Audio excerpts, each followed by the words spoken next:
መጽሐፈ ዕዝራ ምዕራፍ 7 ዕዝራ ወደ ኢየሩሳሌም መጣ። ከእነዚህም ነገሮች በኋላ በፋርስ ንጉሥ በአርጤክስስ ዘመነ መንግሥት ዕዝራ የሠራያ ልጅ፣ የዓዛርያስ ልጅ፣ የኬልቅያስ ልጅ፣ የሰሎም ልጅ፣ የሳዶቅ ልጅ፣ የአኪጦብ ልጅ፣ የአማርያ ልጅ፣ የዓዛርያስ ልጅ፣ የመራዮት ልጅ፣ የዝራያ ልጅ፣ የኦዚ ልጅ፣ የቡቂ ልጅ፣ የአቢሱ ልጅ፣ የፊንሐስ ልጅ፣ የአልዓዛር ልጅ፣ የታላቁ ካህን የአሮን ልጅ ይህ ዕዝራ ከባቢሎን መጣ። እርሱም የእስራኤል አምላክ እግዚአብሔር ለሙሴ የሰጠውን ሕግ በሚገባ የሚያውቅ የሕግ መምህር ነበር። የአምላኩ የእግዚአብሔር እጅ በእርሱ ላይ ስለነበረች የጠየቀውን ሁሉ ንጉሡ ፈቀደለት። እንደዚሁም አንዳንድ እስራኤላውያን ከካህናት፣ ከሌዋውያን፣ ከመዘምራን፣ ከበር ጠባቂዎችና ከቤተ መቅደሱ አገልጋዮች ጋር በመሆን በንጉሡ በአርጤክስስ ዘመነ መንግሥት በሰባተኛው ዓመት ወደ ኢየሩሳሌም መጡ። ዕዝራ በንጉሡ ሰባተኛ ዓመት በአምስተኛው ወር ኢየሩሳሌም ደረሰ። መልካሚቱ የእግዚአብሔር እጅ በእርሱ ላይ ስለነበረች ከባቢሎን በመጀመሪያው ወር በመጀመሪያው ቀን ተነስቶ በአምስተኛው ወር በመጀመሪያው ቀን ኢየሩሳሌም ደረሰ። ዕዝራ የእግዚአብሔርን ሕግ በማጥናትና በማድረግ ለእስራኤልም ሥርዓቱንና ሕጉን በማስተማር ራሱን ፈጽሞ ሰጥቶ ነበር። ንጉሥ አርጤክስስ ለዕዝራ የሰጠው ደብዳቤ። እግዚአብሔር ለእስራኤል የሰጠውን ሕግና ትእዛዝ አዋቂ ለነበረው ለካህኑና ለመምህሩ ዕዝራ ንጉሥ አርጤክስስ የሰጠው የደብዳቤ ቅጅ ይህ ነው። ከንጉሥ ነገሥታት አርጤክስስ ለሰማይ አምላክ ሕግ መምህር ለሆነው ለካህኑ ለዕዝራ ሰላም ላንተ ይሁን። ካህናቱንና ሌዋውያኑን ጨምሮ በመንግሥቴ ውስጥ የሚኖርና ከአንተ ጋር ወደ ኢየሩሳሌም ለመሄድ የሚፈልግ ማንኛውም እስራኤላዊ መሄድ እንዲችል ይህን ትእዛዝ ሰጥቻለሁ።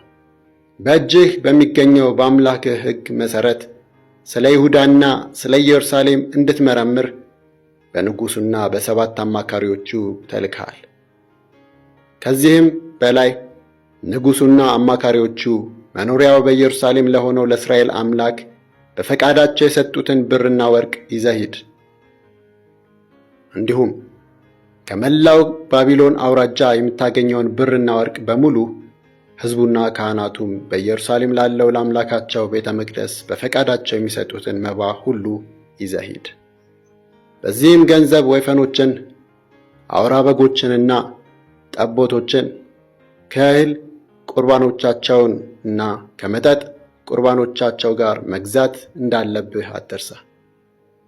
እነዚህንም በኢየሩሳሌም በሚገኘው በአምላካችሁ ቤተ መቅደስ መሠዊያ ላይ አቅርብ።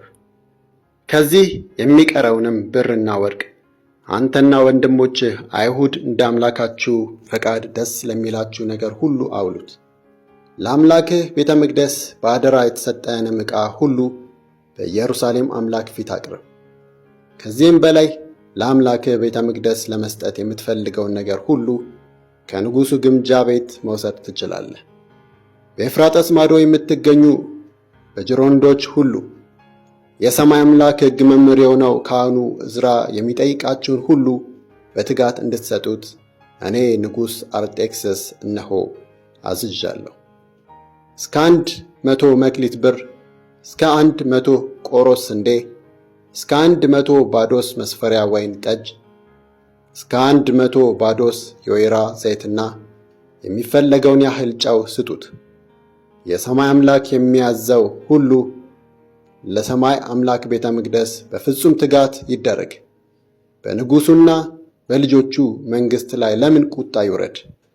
ደግሞም በካህናቱ፣ በሌዋውያኑ፣ በመዘምራኑ፣ በበር ጠባቂዎቹ፣ በቤተ መቅደሱ አገልጋዮች ወይም በሌሎቹ በዚህ በእግዚአብሔር ቤት ሠራተኞች ላይ ቀረጥ፣ ግብርና እጅ መንሻ ለመጣል ሥልጣን እንደሌላችሁ ይህን እወቁ። አንተም ዕዝራ ከአምላክህ እንደተሰጠ ጥበብ መጠን ከኤፍራጥስ ማዶ ለሚገኙት ሕዝቦች ሁሉ የአምላክህን ሕግ የሚያውቁ ዳኞችንና ፈራጆችን ሹምላቸው። ሕጉን የማያውቅ ሰው ቢኖር አንተ ራስህ አስተምረው። ለአምላክህ ሕግና ለንጉሡ ሕግ የማይታዘዝ ማንኛውም ሰው የሞት ወይም የስደት ወይም የንብረት መወረስ ወይም የእስራት ቅጣት ይፈጸምበት።